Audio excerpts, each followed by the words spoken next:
2 de enero del 2020. Amigo, pues vienes nuevamente y recordando nuestro video pasado, me dices que te impactó el análisis de los microprocesos de enseñanza. Pues ciertamente son asuntos que también me han impactado a mí. Y bueno, pues realmente no somos conscientes cuando estamos en el salón de clases durante mucho tiempo, pero pues ahora que tú me pides que te hable sobre qué es esto de ser maestro, pues te tengo que decir cómo son las cosas. Pero mira, permíteme compartirte una visión que te dará elementos para saber por qué es tan importante y tan necesario que nuestro país tenga buenos maestros. Porque en los microprocesos de enseñanza social, como los de los salones de clases, pues hemos aprendido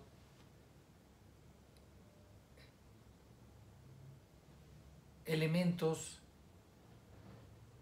que nos dañan como personas y como sociedad y como comunidad. Por ejemplo, te voy a hablar de 3 o 4 momentos en la historia de nuestro país. En principio México no era un país, no existía México. Cuando llegan los españoles, le empiezan a enseñar a los que vivían acá, le empiezan a enseñar la forma de relacionarse con la autoridad. Recordarás que el conquistador Hernán Cortés terminó con problemas con la corona española.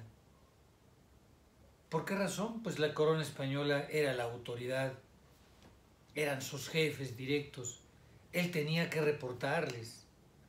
La corona española le pagó, lo nombró capitán, le pagó embarcaciones, le dio el personal.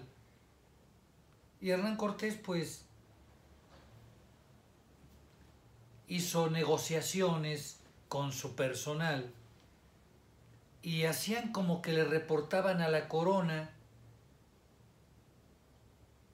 y hacían como que trabajaban para la corona. Sí.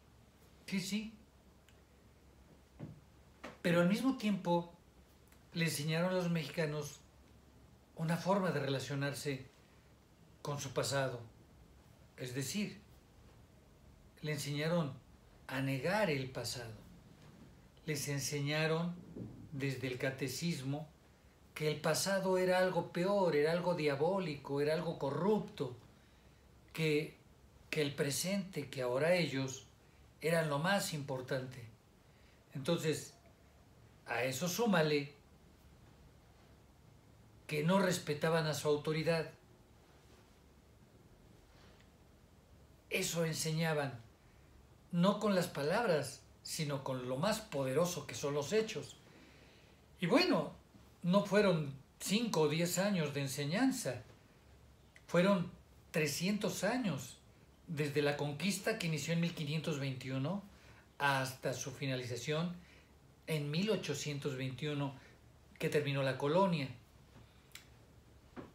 Ahora, se negó todo el pasado autóctono y se decía solamente nuestro presente es lo valioso. Pero la relación con España siempre fue muy complicada. Con decirte que hubieron más de 60, en 300 años hubieron más de 60 virreyes.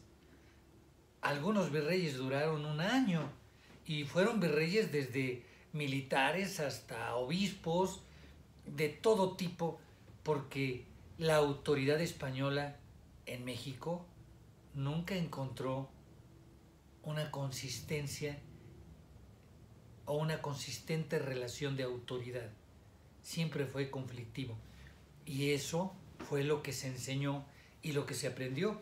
Pero permíteme, en 1521 termina la colonia y supuestamente inicia la independencia.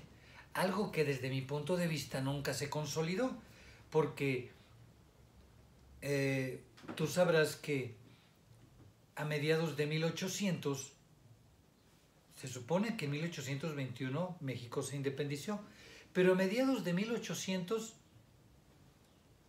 México es invadido por ejércitos de los Estados Unidos de Norteamérica. Sí, sí, sí. Estuvo por alrededor de 6 meses en el Zócalo de la Ciudad de México levantada la bandera norteamericana, claro. Y muchos de los líderes políticos y eclesiásticos de aquel entonces, te estoy hablando de 1800, mediados de 1840, por ahí 50, se juntaban los políticos y le decían a los norteamericanos, pues ya anéxenos como otro estado más de la Unión Americana.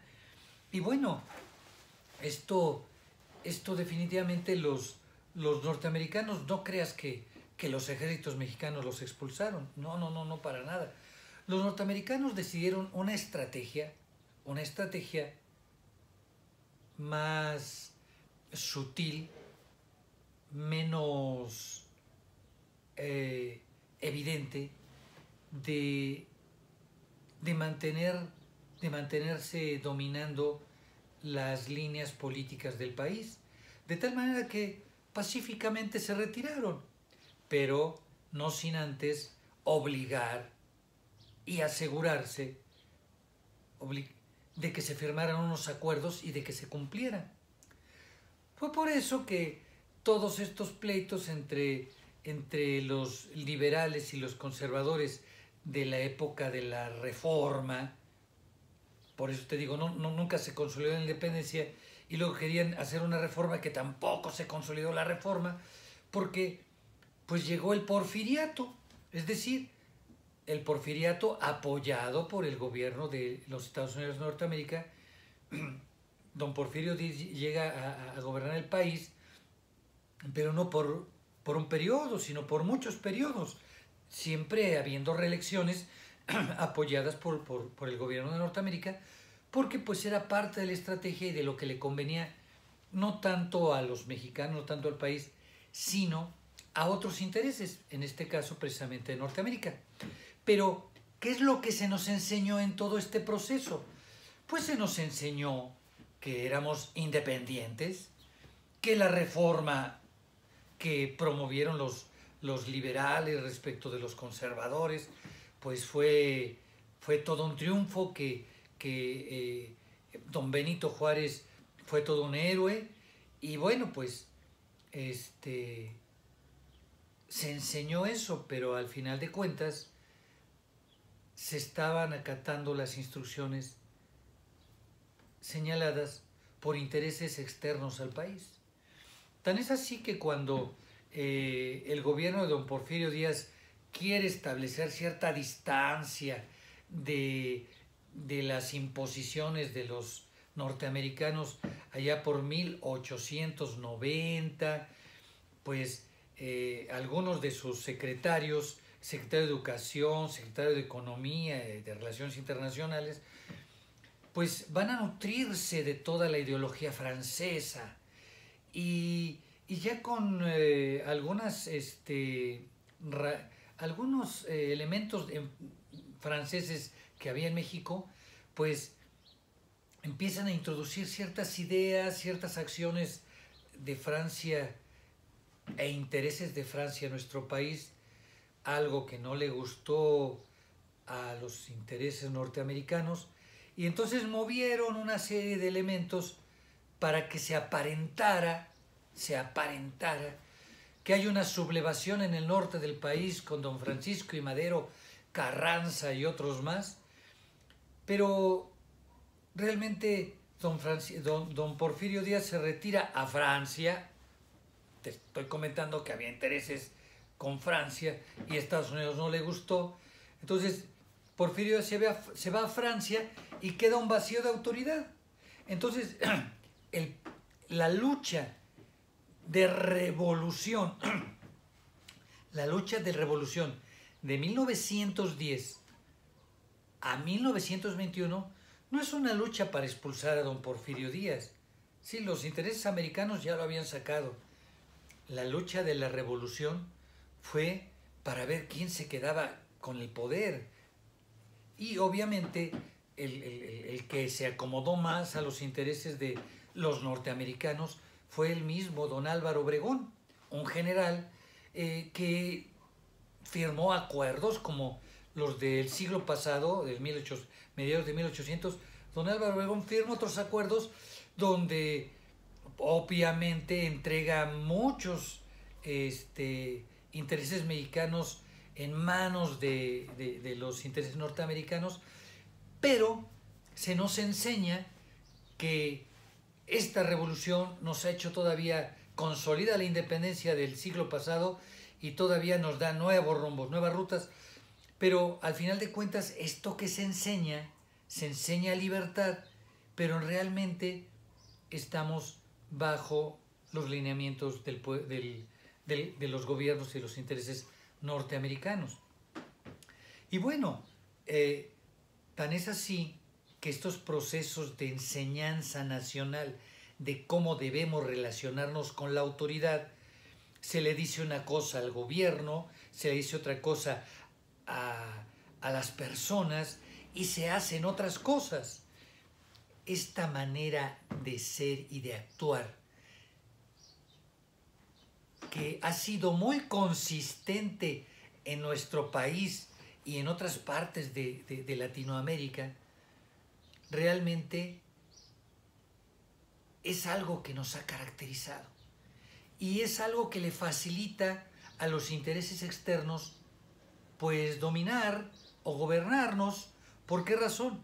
Pues porque no somos una sociedad integrada, no hemos llegado a un nivel de madurez como sociedad, como socios, con intereses, porque estamos tan divididos que es fácil que los intereses externos, puedes llamarlos económicos, puedes llamarlos políticos, puedes llamarlos académicos, científicos, pues estamos tan divididos que cualquier interés externo se puede mover de una manera muy libre en nuestro país porque no hay sociedades ni comunidades cohesionadas. Tenemos diferentes maneras de relacionarnos con las autoridades y hay intereses con los cuales se juegan. Por ejemplo, en la actualidad me ha tocado escuchar algunas empresas que dicen, bueno, nuestra contabilidad, una es la contabilidad que reportamos a la Secretaría de Hacienda, otra es la contabilidad que se le muestra a la Junta de Gobierno o al Consejo de la empresa, y otra es la contabilidad de a de veras. Este sistema de informarnos y de relacionarnos hace precisamente que seamos más débiles. Y también me ha tocado ver y observar el sector gubernamental, como por ejemplo, si hay proyectos de presupuesto, pues se entrega el presupuesto a quien corresponde, pero la manera como se da seguimiento al cumplimiento del presupuesto es una manera muy ambigua. Por eso podemos notar en México que se paga muy pocos impuestos, pero que al mismo tiempo fluye mucho dinero del cual no se comprueba de dónde viene, de dónde va, de dónde viene y a dónde va. imagínate cómo es nuestra autoridad, pero así está diseñada por quienes desde el exterior nos manejan. Te doy un último ejemplo del sector empresarial. Allá por principios de los 90, estaba impartiendo clases a un grupo de posgraduados en una maestría de desarrollo organizacional, y por aquel entonces ingresaban las nuevas automotrices, o sea, con el libre mercado entraban automóviles de gama alta. Y no voy a mencionar la marca, pero estaba tomando curso conmigo uno de los nuevos directivos de una de estas gamas altas, y ese año habían entrado al país. Y me decían en la clase, en todo el estudio de casos, me decían que ellos tenían un proyecto de que en ese año iban a vender 30 automóviles de gama alta en México. Después de haber hecho todo un estudio de mercado formal, de preguntarle al gobierno cómo está la economía del país, dijeron, bueno, pues de nuestros autos, que obviamente son autos carísimos para aquel entonces y para ahora también, pero para aquel entonces no había autos de gama alta en México. Entonces iban a vender 30 autos en el año. Y me decía, vamos en julio y hemos vendido 800 autos. ¿De dónde ha salido el dinero? ¿Cómo es posible que este estudio de mercado no ha funcionado? ¿Cómo es que nos falló? Lo bueno que les falló para arriba. Entonces, todo esto se da porque la consistencia de la información que se relaciona con la economía, la toma de decisiones, los proyectos en nuestro país está distorsionada y muy ambigua. Por ello, y con esto quiero cerrar mi comentario, es importante la tarea del maestro si queremos otro México. El maestro debe conseguir que en el salón de clases, allí exista congruencia. Que ahí, si el maestro dice el trabajo vale tanto, el trabajo valga eso. Si el examen vale tanto, el examen valga eso. Si el programa de estudios está marcando unas temáticas, que se impartan las temáticas. No que se diga, bueno, hiciste el trabajo, pero pues si quieren haz esta otra cosa y te subo unos puntos. Oh, ahí ya no. Oye, aquí está el examen, pero quien quiera subir unos puntos haga esto. Tampoco, eso ya no está correcto. O diferentes conductas que promueven el comportamiento de inconsistencia, o simplemente está reportando que ya se dieron los temas cuando los chicos no han adquirido dominio sobre los temas. Es evidente que en muchas clases no se imparten los programas de estudios completos ni en la calidad adecuada. Sin embargo, los reportes es que todos los estudiantes toman el programa de estudio completo, pero a la hora de las evaluaciones PISA se nota el evidente, o lo que es evidente, la incongruencia entre lo que reportan los directivos, lo que reportan los maestros y lo que reportan los estudiantes. Me despido, amigo, y todo esto para que sigas contextualizándote en la importancia de ser maestro, de ser un maestro congruente en el aula. Saludos, feliz año.